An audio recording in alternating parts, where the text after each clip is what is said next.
so much of it is a genuine smile, a nice word, and just not being the person who that person remembers at the end of the day for having been the worst person that they've talked to. Oh, God.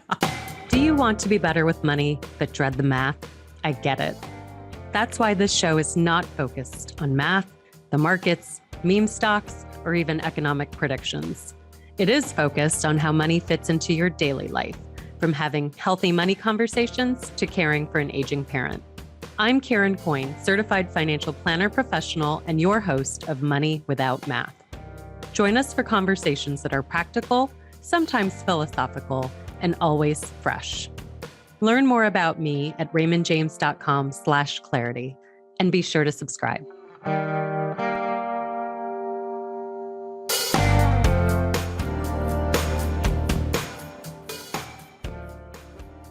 Have you ever been to a large group dinner where you're trying to split the tab easily but fairly because someone had filet mignon and someone else had a side salad?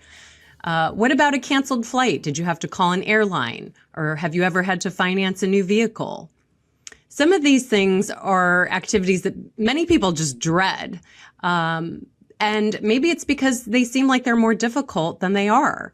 But our guest today is here to discuss how you can ask better questions and save more money. Our guest today is Matt Schulz. He's the Chief Consumer Finance Analyst at LendingTree. He's also the author of Ask Questions, Save Money, Make More: How to Take Control of Your Financial Life. And he's an obstacle course racer, a self-professed Star Wars nerd, a husband, and a father. Welcome, Matt. Thanks for having me.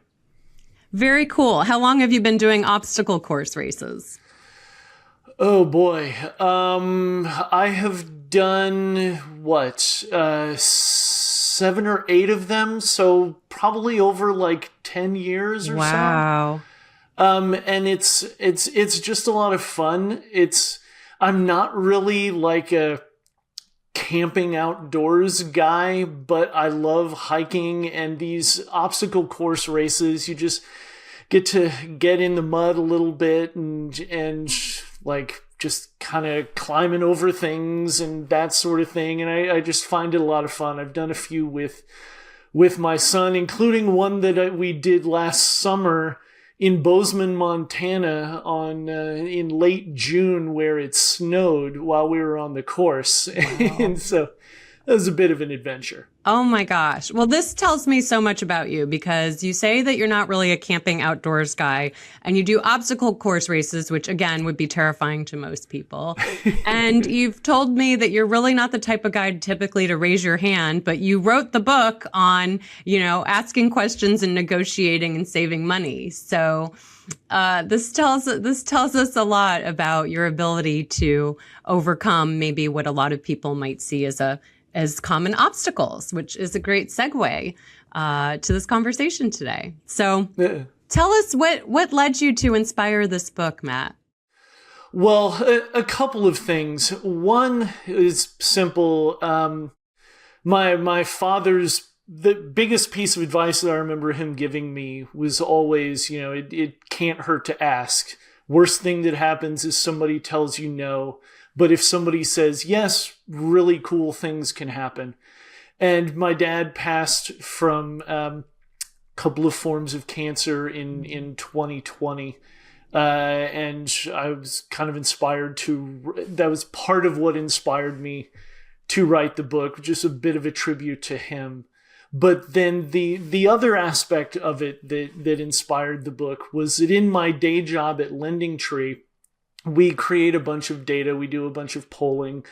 I do a ton of interviews. And one of the things that I've talked about a lot is this poll that we've done for several years that has shown that anywhere from 70 to 80% of people who ask for a lower interest rate on their credit card get one. And the average reduction can be like 6 percentage points. So it's like going from 25% to 19%, for example. Wow. And there's so many interviews that I've done where where the podcaster or journalist or whatever is like, wow, I had no idea. Why don't people talk about that more? And I got that reaction so many times that I was like, okay, something is here. Something is. And so I was like, okay, what else can we do? What other aspects of personal finance can, have something similar? And after doing a little bit of looking, it was clear that an awful lot of things do, both in kind of typical personal finance stuff, but also just kind of life and interpersonal things. It's everything from dealing with, elderly parents or partners, to brides and grooms, to the guy at the furniture store if you just want to have a couple of throw pillows added on to your couch purchase. So all of those sorts of things. And it just all sort of came together into this book, which has, I think it's 45 different scenarios or different kind of times in which you can ask a key question that can either help you keep a little more money, pay a little less, or even earn a little bit more. Yeah, I love it because these are everyday. A lot of these are common occurrences that we're going to run into, if not every day, at some point during the month or the year. For example, medical bills. I mean, unless someone isn't just going to the doctors at all, maybe you're not doing big group dinners or flying very much, but you might see a doctor once a year.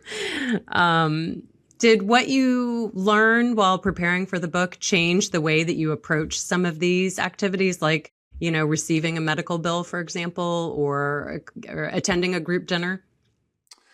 Well, specifically the medical bill aspect of it, to me, was really the most eye-opening. And some of it was just that I hadn't spent a lot of time in that space professionally. So it was a challenge to kind of make sure that I was presenting all of this in a way that made sense and was correct and that could be relatively easy to understand. But then in talking with all these people, authors and just regular folks too, it was really clear how many times these medical bills are just incorrect. And one of the people I talked to was just flat out said, never pay the first medical bill that you get, because oftentimes these things are just a work of fiction. To put a really fine point on it.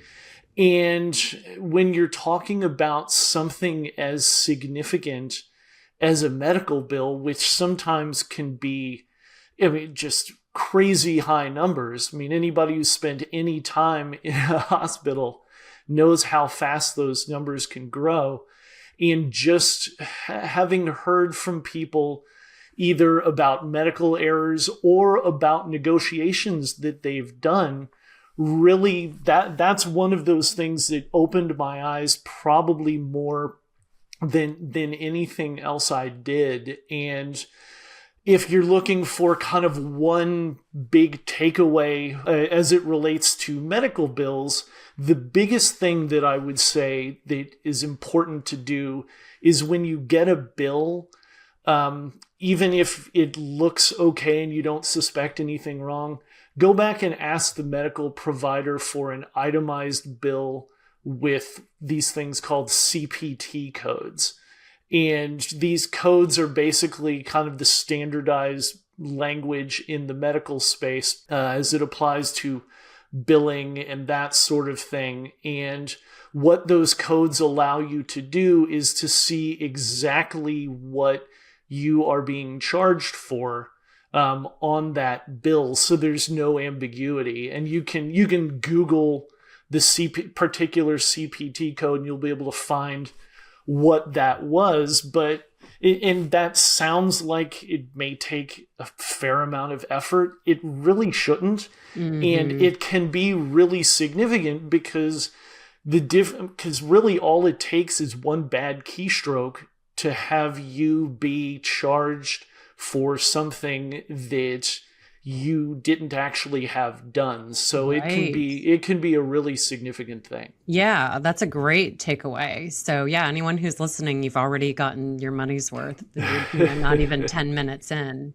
I was probably about 15 years old when I had my eyes open to medical billing. I had a little hospital stay, and I remember my parents talking about, oh my gosh, this bill, and there was an itemized bill, and I just remember seeing, I'm pretty sure this was the incident, like, there was a line item for a box of Kleenex, of tissues, and it was, say, $15, and it was something exorbitant for a box of tissues. And I just remember going, what? Like, what is this? And my parents saying, yeah, like anything in that room, you can pretty much imagine it's going to show up on that bill. And I was like, stunned, absolutely stunned. Yeah, it's amazing how quickly those medical bills can rise.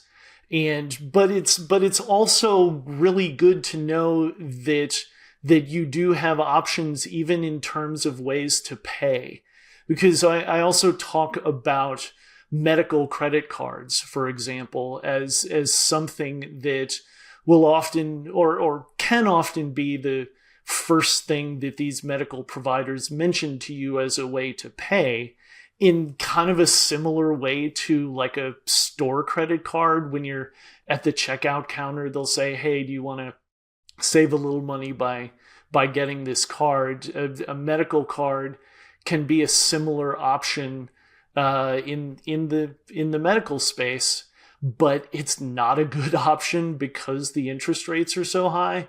And oftentimes hospitals will have no interest payment plans that that are available to you if you know to ask. Right. So it's absolutely important that you don't just assume that the first thing that they tell you, make sure that you don't just assume that first option is the best thing. Right. Okay. So let's even just assume that bill is correct. You still don't necessarily have to pay it entirely in full. You might be able to make interest-free payments over a period of time with many providers will allow you to do that, right?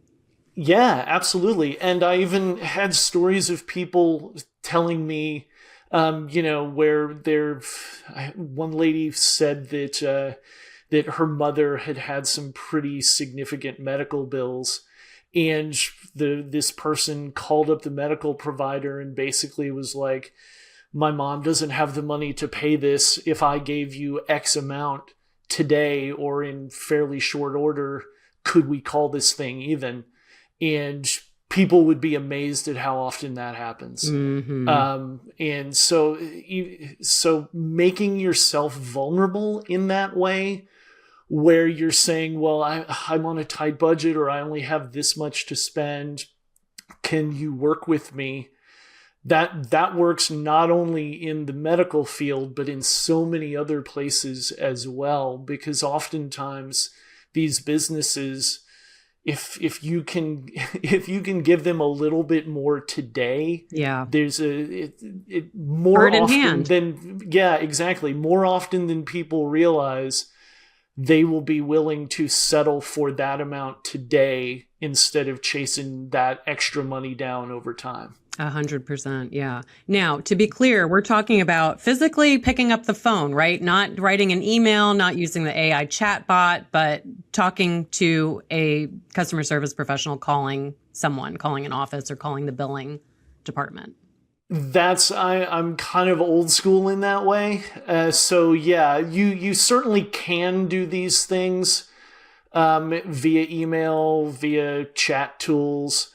But I'm a believer that there's no replacement for, or no substitute for, the rapport between two actual human beings talking to each other, whether that's on the phone or face to face, or even via Zoom. There's just something that happens between two people that doesn't happen when you are dealing with automated bots and that kind of thing. Yes. And side note, make your kids pick up the phone and call other human beings. I mean, maybe not to negotiate the medical bill, but I was just having a conversation with that the other day about how many of these kids just do not want to pick up the phone. And I mean, even just to order takeout, I try to get my kids to, I'm like, place the order yourself. And they just look at me like I've lost my mind. Yeah, no, it's 100% true. And it's certainly a bit of a, it's certainly a thing that we hear a lot with millennials and Gen Z, but it's becoming more and more of a thing with everybody. And really the power of a simple phone call, assuming that you're able to get through, which isn't always possible, or they don't always make easy, but the power of a phone call can be really, really significant. So true. So true. Okay, so let's talk about something a little bit lighter, like the big group dinner where I ordered a side salad and you ordered a filet and a nice bottle of wine. Because this happens. Everyone has been in this situation before to some degree. So tell us how we can better handle these situations. Well, the good news is that, these Venmos and other sort of peer-to-peer payment apps make these things a little easier now. But really, what the key to this and the key to so many other things in the book is having those conversations in advance instead of waiting till the fire is burning and everybody is trying to figure out what to do. So the more you're able to reach out and have that conversation and reach some consensus with people before you go to that group dinner, the better. Because even if people don't like what is agreed to, at least they know what's going on going in and they can govern themselves accordingly. And if they're angry enough about it, or they just don't want to deal with it enough, it gives them the opportunity to back out and say, "Hey, y'all, I'll catch y'all next time. This one's not for me." And ideally, the group of friends, the family members, colleagues that you're out with wouldn't hold it against you and would understand. Of course, that's not always the case, but as can often be true, sometimes that old line that our parents probably told us, where if somebody gets too mad or gives you too hard of a time about something that's perfectly reasonable, maybe it's a sign that you need some new friends. Sometimes it's as simple as that. And sometimes I remember one of the most interesting quotes that I got from in the process of writing the book was from a lady who is a friendship expert. And one of the things that she said was that sometimes we don't ask these questions, or we don't ask things of people because we have suspicions about them as to maybe how good of a friend that they are, and we don't want to have those suspicions confirmed. Like we don't want to know the truth. We know the truth, but we don't want to know the truth. Yeah, we suspect that friend may not be the best friend, but we don't want to know the truth in full. So sometimes we don't ask, and that certainly happens. So really what it's all about in those sorts of situations is just open and honest communication as early as possible in the process. Yeah, this is such a reoccurring theme on the show. I mean, first of all, it's called Money Without Math. So, of course, we're not talking about the math. But when you strip the math away, what it comes down to is largely personal skills and communication and behavior, words, actions, but so much communication. And that's what I'm hearing a lot from you so far, whether it's, picking up the phone to speak to another human, establish some rapport, and make a deal over a medical bill, or having that communication before going into a 12-person dinner where it's at a steakhouse and someone is likely to be ordering a nice bottle of wine and you don't drink. And then the human element also of the friendship, which I was kind of thinking about that as we were, as before you got to that point of, sometimes you can be in that situation and with the right people, they smooth it over. Everything is fine. Yeah. And it is a total non-issue because yes, I ordered the wine and the steak. And so I'm going to throw in all this extra cash. And actually, you know what, Matt, I'm just going to pick up your salad. Like, don't even worry about it. Yeah. I'll catch you next time. Yeah. And I mean, we've all been in those sort of situations with friends and family, but I think most of us have been in the opposite situation as well, where somebody does something and you're just like, really? Yeah. Wow. Okay. I guess you're gonna do that, and you can file that in the back of your mind for the next time that person is joining you at a group dinner or a group function, and say, okay, not sure how this is going to go, but this person's going to be there, so it may get a little dicey. So. Right, exactly. And then maybe we don't invite them to the next group dinner, or maybe I don't get invited to the next group dinner. Or you don't accept their invitation to the next group dinner, that sort of thing. Yes. Yeah, absolutely. Yes. And that is so important, because if it is a friendship that you want to hang onto, but there's going to be a disagreement about the $2 lemonade versus the $10 glass of wine, like maybe just don't even go there. Like just stop accepting the invite. Yeah, that sort of stuff can just be really exhausting. And if you just keep putting yourself through it, knowing that, like knowing what's to come, it just makes it even worse. So it is okay sometimes to just prune the old friendship tree. Yeah. And sometimes it's necessary, and it's not fun, but sometimes protecting your peace can be about the best thing that you can do. Mm-hmm. Which I think dovetails really nicely into travel, because travel is something that you could be great friends and not travel well together. Yes, indeed. Because that is the group dinner times, right? That's the microcosm of the bigger experience. Yeah, and travel can just be so intense.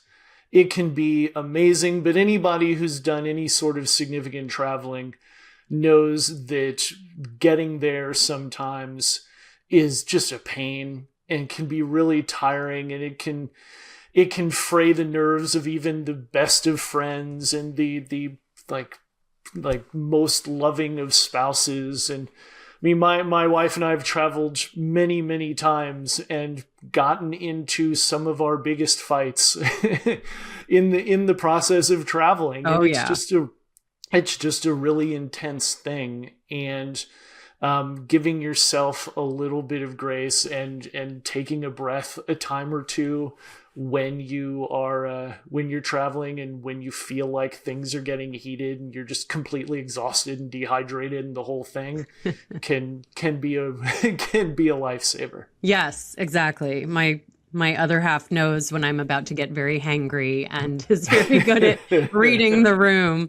But so speaking of travel, what did you learn about dealing with these situations? Like, you're on a flight and now it's been canceled. Well, this is a really significant thing. And the truth is that if your flight is canceled and you don't want to accept the travel voucher that they're going to give you, or you don't get rebooked, if you just want a refund, basically the airline has to give it to you. Mm. And that's a really important thing to understand, because that's not something that the airline is necessarily going to tell you right off the bat.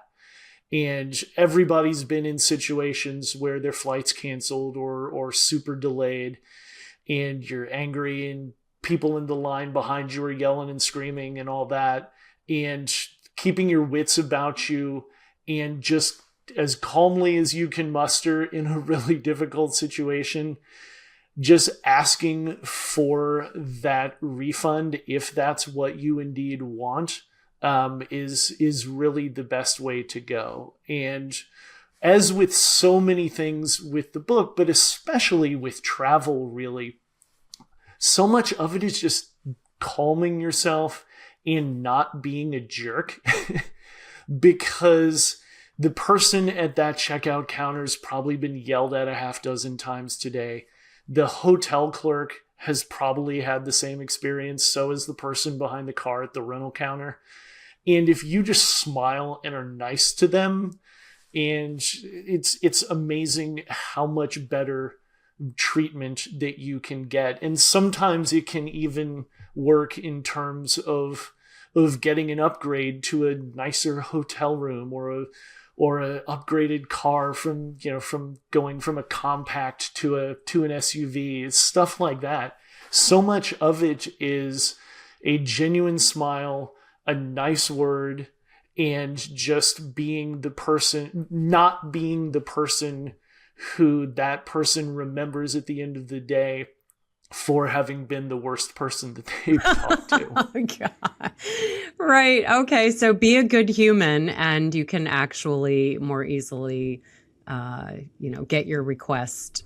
Yeah. I mean, it seems so simple and obvious, but people don't necessarily always believe that it's true. I agree. There's so much flexing, and there's so much kind of, alpha dog kind of stuff, and people thinking that they need to be tough and yell and scream and pound on tables. Yep. People want to help people who are nice and who they like.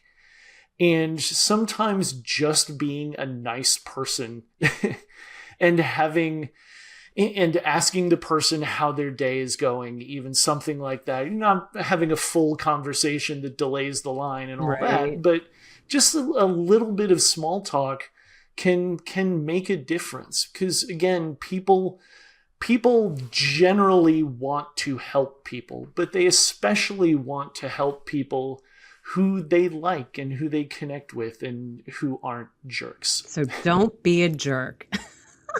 Yes, indeed. Yes. Oh my gosh. Okay. This is like you said, you would think it's common sense, but it's not. And I agree with you. I think a lot of people do think that they have to show who's boss in order to maybe get what they want, and really and be not so nice. And it's just not true. I mean, sometimes situations get escalated where maybe you have to be not so nice, but you certainly don't have to start out that way.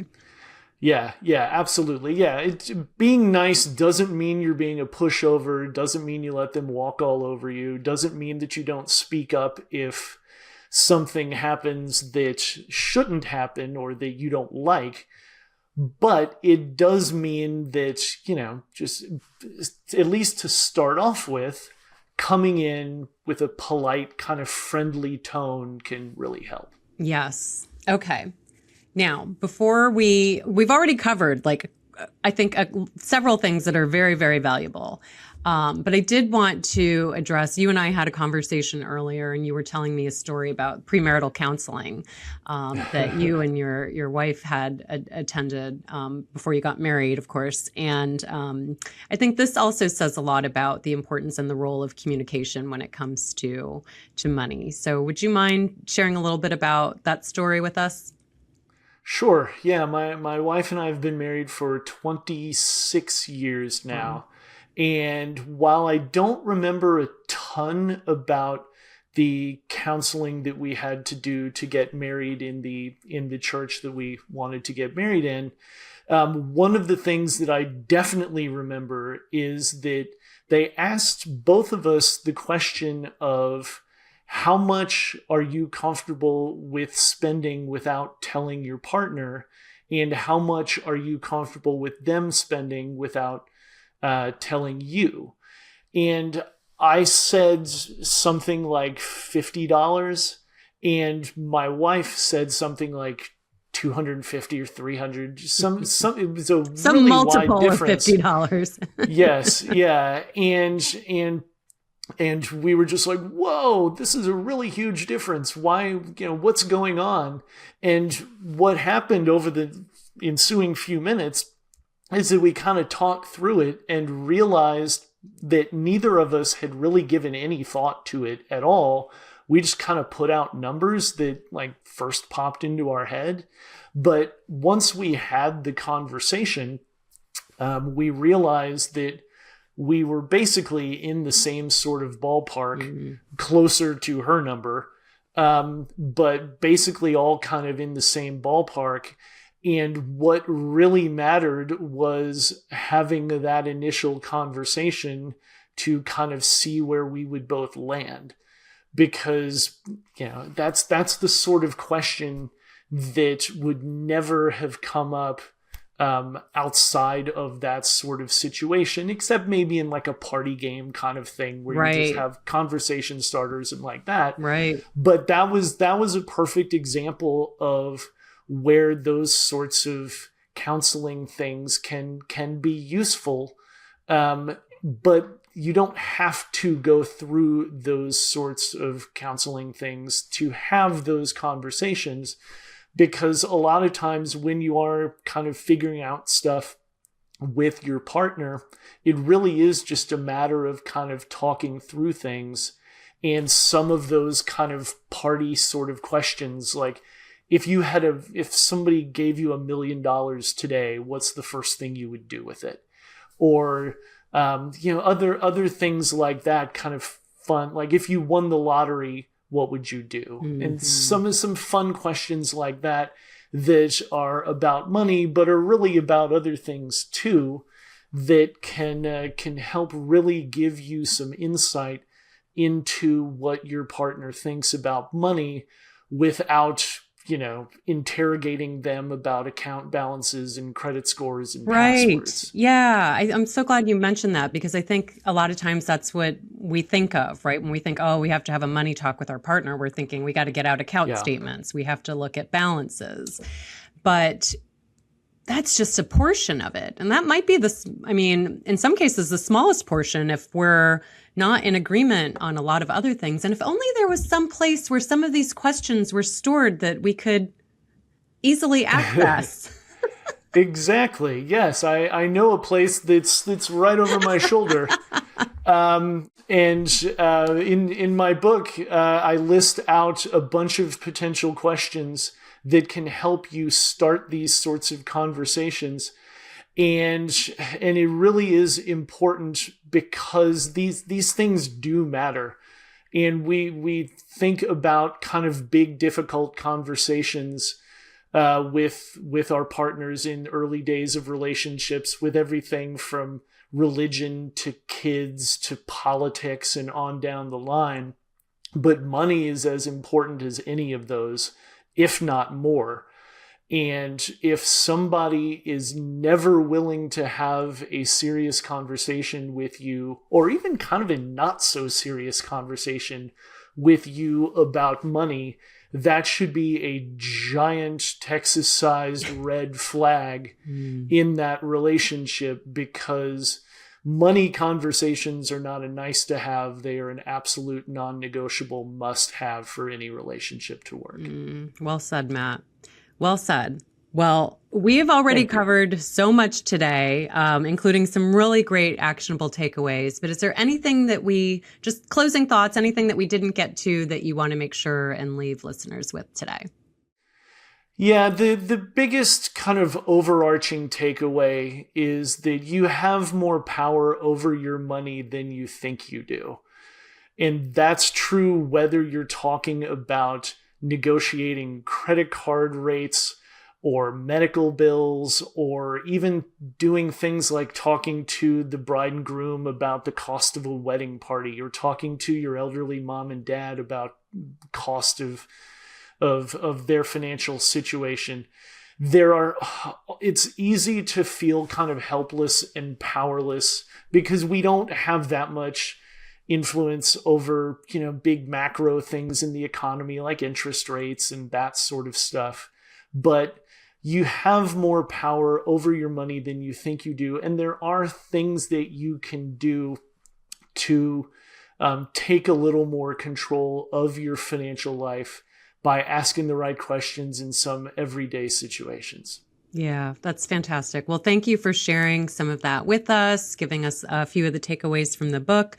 We'll be sure to share links in the show notes to the book, as well as your social profile, so folks can follow you for more.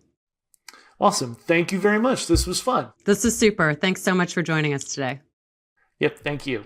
Any opinions expressed by Matt Schulz are not necessarily those of Raymond James. Raymond James is not affiliated with nor endorses Matt Schulz or LendingTree. This podcast is for informational purposes only.